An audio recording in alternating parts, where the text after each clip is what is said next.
আচ্ছা, এই ফুলের দাম কত? 350 টাকা। আর এটা? 200। সোহাগী, দুইটাই সুন্দর না? হ্যাঁ ঠিক বলেছো, দুইটাই তাহলে সুন্দর। একটা কাজ করি, দুটোই নেই।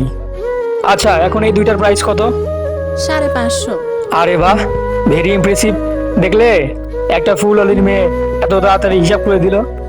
এটার প্রাইস কত? 600। 600। তাহলে এখন কত হলো টোটাল? 1150। আমি ক্যালকুলেট করছি। দেখলে, একদম সঠিকই বলেছে। 1150ই হবে। সাইম, আমার কথা শোনো, এই মাসে না আমরা অনেক খরচ করে ফেলছি। স্যালারির চাইতে বেশি খরচ হয়ে গেছে আমাদের। আর তাছাড়া এই গাছগুলো কেনার পর যদি আমাদের কাছে কোনো টাকাই না থাকে তখন। হ্যাঁ সোহাগী, তুমি ঠিকই বলেছো। অনেক খরচা কিন্তু হয়ে গেছে। গত দুদিনে যা খরচা হয়েছে তার একটা হিসাব করো। হ্যাঁ তুমি ঠিক বলছো, বলো আমি ক্যালকুলেট করছি। 12,000 টাকার শপিং করেছো তুমি। আর 6,000 টাকা তুমি বিউটি পার্লারে খরচ করেছো। পরশুদিন চাইনিজ রেস্টুরেন্টে 3,000 টাকা খেয়েছি। গতকালকে তোমার 2,000 টাকার পার্সেল এসেছিল। আরে বাবা, একটু আস্তে তো বলো, ক্যালকুলেটারও বিরক্ত হয়ে যাচ্ছে।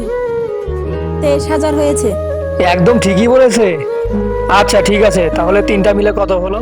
1150। এই নাও, ভিডিওতে একটা লাইক দিতে ভুলবেন না বন্ধুরা।